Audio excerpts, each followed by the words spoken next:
How's it, everybody? Kurt Francis here from your Francis team. This is a real estate market update that I want to talk about. We're already into the third quarter of 2022, and we know that this year has been phenomenally different than a lot of people expected. However, I did have expectations of this. So we're going to be talking about some of the things in the next week or so. This market update, this is just a welcome to a market update that I'm going to take nearly 5 or 6 days to do. I've already created the content and material, but I'm going to break it up in small segments so that we can digest it all. So firstly, let's go, and I want to share a little bit more with you about the real estate market update. The 12 shift indicators that I'm going to be talking about, 12 shift indicators. I'm going to be talking about going into a little bit of detail in the next week or so. But I want to share a little bit with you, and I've been having conversations with different clients of mine asking me questions. I've had new agents ask me questions in the last week, and I've been wanting just to share this with people, my clients, and anybody that is really interested. So firstly, there are 7 shift questions that I've been asked this last week or 2-3 weeks. People a little bit confused, people got a little bit concerns, and so let's just talk about some of them. Shift question 1. What really is happening in the real estate market, Kurt? What's really happening in the real estate market? Explain to me what's really happening, because they read things, they see things, but perhaps not understanding. And some people have some weird different things that are really, they think is happening out there, but not really. Second shift question is, Kurt, are we in a bubble? And will it burst? That's a question I've had so many times. People have been at barbecues, pool parties, different places, and this is what people are asking. And even in a place where I do a lot of geographic, marketing in La Jolla, and people have been asking me the same question.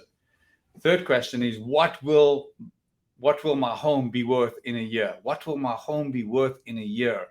Because they're scared. They just bought a place like 18 months ago, and they thought things were going really well, and things are changing. So we want to look at that. That's a great question. Shift question number 4 is, will my rent keep on going up? And I've had this on Facebook and social media, people reaching out to me, asking me questions. Will my rent's going to be going up, Kurt? Can you help me find rentals? Well, I don't really do rentals, but we do have a property management company within our company that does it. So those are some real questions that people are asking.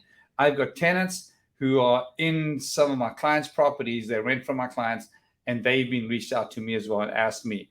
The shift question number 5, are we in a recession?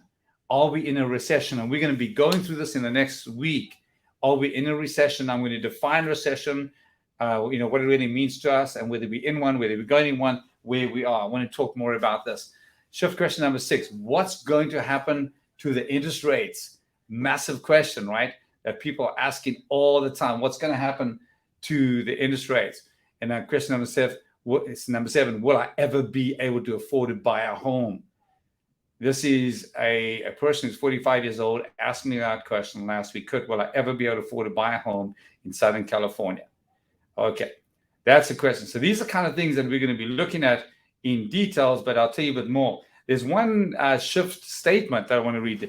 This is a client asked me, Kurt, I cannot afford to buy the home that I already own. Now, this property is worth about $3.5–4 million. Okay, it's in La Jolla. And they said, I cannot even afford to buy the home that I already own. Explain to me, Kurt, help me understand.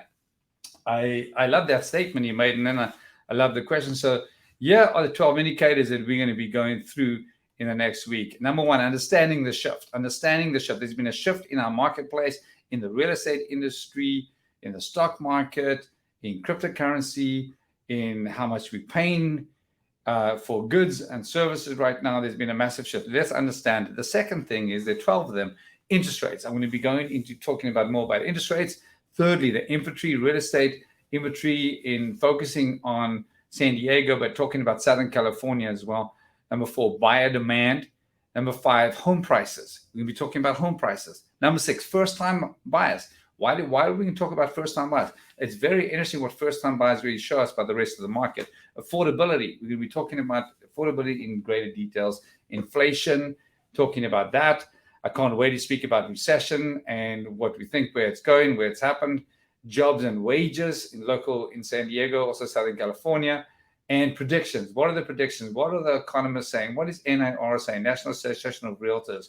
What are other economists speaking about? And advice to sellers. I will tell you that a lot of this data that I've got put together is from people like David Romero, which is the CEO and president of Century 21 Award. It's also NAR, National Association of Realtors. It is Inman.